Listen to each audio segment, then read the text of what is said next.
नमस्कार, मी पंजाब. आज आहे 21 जून 2025. आजपासून परत एक शेतकऱ्याला अंदाज देणार आहे की राज्यामध्ये सध्या म्हणजे सर्वदूर असा पाऊस नाही, म्हणून हा अंदाज सर्व शेतकऱ्याला लक्षात द्यायचा. फक्त राज्यात भाग बदलतच पडणार आहे. आणि तुम्हाला सांगू इच्छितो कोकणात म्हणजे ते कोकणपट्टीला मात्र सातारा, सांगली, सोलापूर, कोल्हापूर, पुणे त्या पट्टामध्ये त्या नाशिक पर्यंत त्या सरी राहणार आहेत, म्हणून हे लक्षात येतं. तिकडला पाऊस मात्र चालूच राहील. पण राज्यात इतर महाराष्ट्रामध्ये पाऊस म्हणजे काही जिल्ह्यामध्ये कसा राहील तर राज्यात पहिली गोष्ट सर्वदूर पाऊस नाही, भाग बदलत पडणार आहे, त्याच्यामध्ये सरी येणार आहे. सर्वदूर काही मोठा पाऊस नाही, म्हणून हा अंदाज प्रथम सर्व शेतकऱ्यांनी लक्षात घ्यायचा.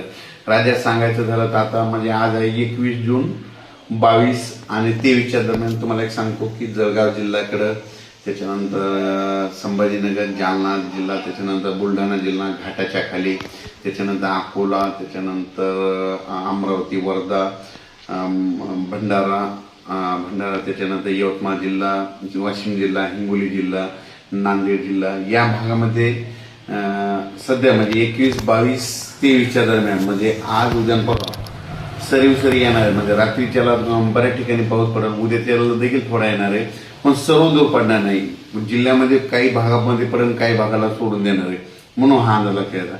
फक्त जिल्ह्यामध्ये मात्र पावसाची हजेरी असणार आहे, म्हणून हे लक्षात येतं. त्याच्यामध्ये